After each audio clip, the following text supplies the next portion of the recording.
حضرت عائشہ رضی اللہ تعالیٰ عنہ فرماتی ہیں کہ حضرت فاطمہ الزہرا رضی اللہ تعالیٰ عنہ تشریف لائیں. ان کا چلنا رسول اللہ صلی اللہ علیہ وسلم کی چال سے مشابہ تھا. نبی علیہ السلام کی چال پہ چلتی ہو. نبی اکرم صلی اللہ علیہ وسلم نے فرمایا میری بیٹی کو مرحبا. پھر انہیں دائیں یا بائیں بٹھایا. پھر ان کے کان میں کوئی بات فرمائی تو وہ رونے لگی. میں نے پوچھا تم کیوں روئی؟ پھر تھوڑی دیر بعد ان کے کان میں ایک اور بات کہی تو وہ ہنسنے لگی. میں نے کہا آپ میں غم سے زیادہ خوشی میں نے آج سے پہلے نہیں دیکھی. پھر میں نے حضرت فاطمہ سے اس رونے اور ہنسنے کا سبب پوچھا.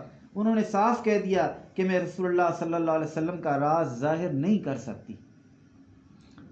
جب حضور صلی اللہ علیہ وسلم کی وفات ہو گئی اور حضرت عائشہ رضی اللہ تعالیٰ عنہ کے دوبارہ دریافت کرنے پر حضرت فاطمہ نے کہا حضور اقدس نے پہلی مرتبہ میرے کان میں یہ فرمایا تھا کہ جبریل علیہ السلام ہر سال ایک مرتبہ قرآن پاک کا مجھ سے دور کرتے تھے. اس سال انہوں نے 2 مرتبہ دور کیا ہے.